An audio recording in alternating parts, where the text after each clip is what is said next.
به نام خداوند بخشنده و مهربان پیامی دارم برای همه جوانان و برای همه کسایی که با اینترنت و فضای مجازی سر و کار دارن.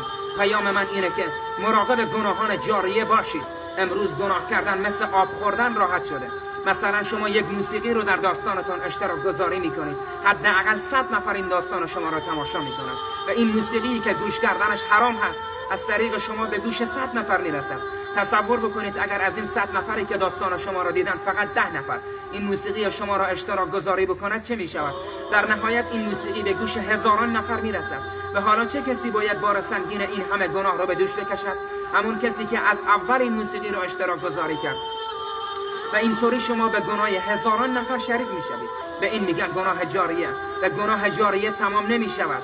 اگر این موسیقی از داستان شما پاک شد فکر نکنید این گناه تمام شد. تا زمانی که مردم به موسیقی شما گوش دهد گناهش به شما میرسد.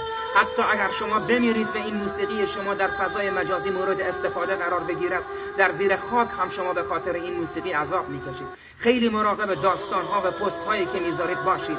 گناه جاریه خیلی خطرناک است، انسان رو نابود میکنه. و دیگه این که مراقب لایک ها و قلب هایی که میذارید باشید که یه وقت این لایک ما اعلان جنگ با خدا نباشد.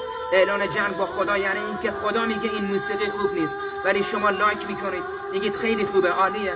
خدا میگه این عکس زن نامحرم خوب نیست، اشتراک گذاری نکن، ولی شما قلب میذارید، میگید خیلی خوشگله، لایک داری. واقعا لایک به معنای پسندیدن هست، به معنای تایید کردن هست. لایک کردن موسیقی و عکس و فیلم های غیر اخلاقی یعنی این که چیزهایی رو که خدا تایید نمی کند شما با لایکتون تایید میکنید و این سرکشی ها در نتیجه شما را با سرنوشت وحشتناکی دچار میکند.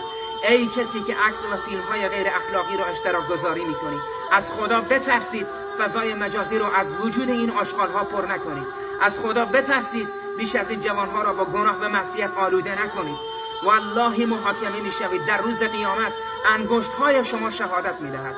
همین انگشتی که باهاش موسیقی رو لایک میکنی روز قیامت حرف میزن. چند تا موسیقی رو لایک کردی، چند تا فیلم رقص به زنهای فاحشه رو در داستانها جابجا کردی، چقدر جوانها رو در فضای مجازی سرگرم گناه کردی، همه رو تعریف میکنه و تو نمیتونی حتی یک کلمه حرف بزنی. دهنت بسته است. روز قیامت روزیه که بر همه دهنها مهر زده میشه و فقط دست، پا، چشم و اعضای بدن هست که حرف میزنه و شهادت میده. پس بنابراین جوانهای عزیز خیلی مراقب باشید. فضای مجازی خیلی فضای خطرناکی هست. خودتون رو به